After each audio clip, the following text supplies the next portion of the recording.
decided to do my first century because it was after I had opened the shop. And I think a lot of people were talking about their centuries and training for them, and I was just feeling so insecure, realizing that I'd never done one. I didn't prepare at all for riding my century. I had a random Saturday off, and I'm like, well, I guess I'm just doing it. About 50 miles in, I blew out the sidewall of my tire. Fortunately, I happened upon some really kind cyclists in the next town that I was in who gave me some boots to make the tire kind of work for the remainder of the ride. My century ended up being a century plus, like 120 some miles, and prior to that, that sounded like an insurmountable number to me, I think, to ride in one day.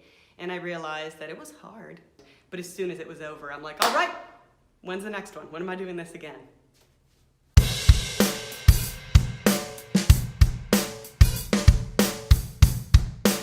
I had just had my daughter, and I felt like it just called to me. I needed to ride a bike. I needed to go further. I needed to do something. I remember being a little girl, a 4 or 5 year old little girl, riding down my street and just feeling invincible.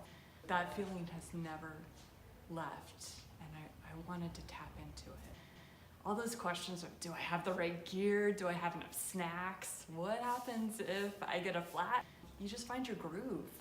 And I just got into it and just kept going, and each hill felt triumphant.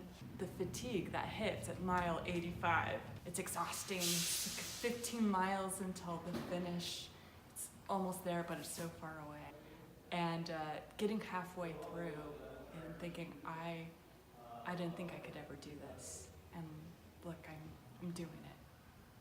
And there's so many moments where I started doubting myself in each race, certainly my first one, because I didn't know what to expect. And then to cross that finish line and the relief and sadness that it's over, I weep. I always weep.